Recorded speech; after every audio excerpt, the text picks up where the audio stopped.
જિલ્લો પાટણ સાંતલપુર તાલુકાના અબિયાણા ગ્રામ પંચાયત ચૂંટણીનો ધમધમાટ. સરપંચ પદના ઉમેદવાર ગોસ્વામી કૈલાશપુરીએ ફોર્મ ભર્યા બાદ ગામનો અટવાયેલ વિકાસને પૂર્ણ કરવાની લાગણી વ્યક્ત કરી.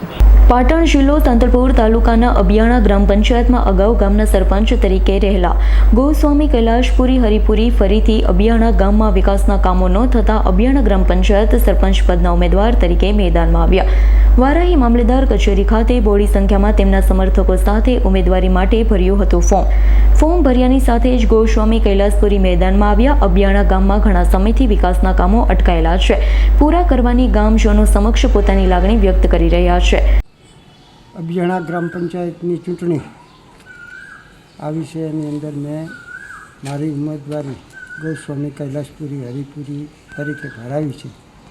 આ ગામના સરપંચ તરીકે હું ગ્રામજનોને બે હાથ જોડીને વિનંતી કરું છું કે અબિયાણા ગામના વિકાસના કામોને જે અનુરૂપ થયેલું છે તેનો નિકાલ કરવા માટે સક્ષમ તરીકે હું મહેનત કરીશ એની બાંધરી આપું છું. મારા ગામ અબિયાણાની અંદર આ છેલ્લા 5 વર્ષથી આરોગ્ય કેન્દ્ર મંજૂર થયેલું છે, પણ ગ્રામ પંચાયત જમીન આપી શકી નથી. તો એ પહેલાં હું જીત્યા પછી પહેલાં અગ્રતાના ધોરણે હું ગ્રામ પંચાયતને જમીન આપી અને પીએચસી બનાવવાના કામગીરી પહેલી લઈશ. બાકી પાણી, લાઇટ, રસ્તા એની કોઈ તકલીફ પડવા દઈશ નહીં. બીજું કે મારું હિત, એ જ ગામ મારું હિત છે, વિકાસ એ જ મારો વિષય છે. હું આ ગામ માટે મારા 5 વર્ષ મારી જિંદગીની છેલ્લી ચૂંટણી છે. 5 વર્ષ આ ગામ માટે મારે મારી સેવાના રૂપમાં દેવાના છે. આ ગામ અબિયાણા ગામની અંદર કોઈ પણ સુવિધા બાકી રહેશે નહીં એની હું ખાતરી આપું છું.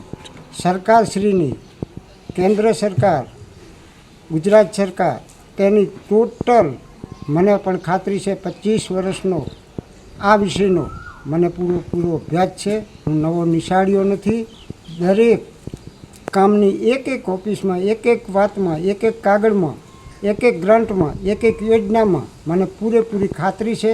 આ ગામને એક યોજનાની ગ્રાન્ટ લાવીને ગામને એક મોડલ તરીકે, મોડલ સ્વરૂપે મારે જોવું છે. એના માટે જ હું 5 વર્ષ સરપંચ તરીકે રહ્યો છું. અને કે મારે કોઈ સરપંચની ચાહના નથી, પણ મારા ગામની સેવા માટે મારે 5 વર્ષ અર્પણ કરવા છે છેલ્લી જિંદગીની ચૂંટણીના. એટલા માટે હું મારા ગ્રામના દરેક ભાઈ બહેન મતદારોને મારી 2 હાથ જોડીને વિનંતી કરું છું કે ગૌસ્વામી કૈલાશપુરી હરિપુરી હજુ નિશાન આવ્યું નથી. નિશાન આવશે એટલે બીજી વખત હું જણાવીશ, પણ મને બહુમતી વિજય આપી અને ગામની સેવા કરવાનો લાભ આપો એવી મારી વિનંતી છે. ભરત સથવારાનો રિપોર્ટ, S9 ન્યૂઝ, પાટણ. અમારી તમામ માહિતીથી અપડેટ રહેવા માટે જોડાયેલા રહો S9 ન્યૂઝ સાથે.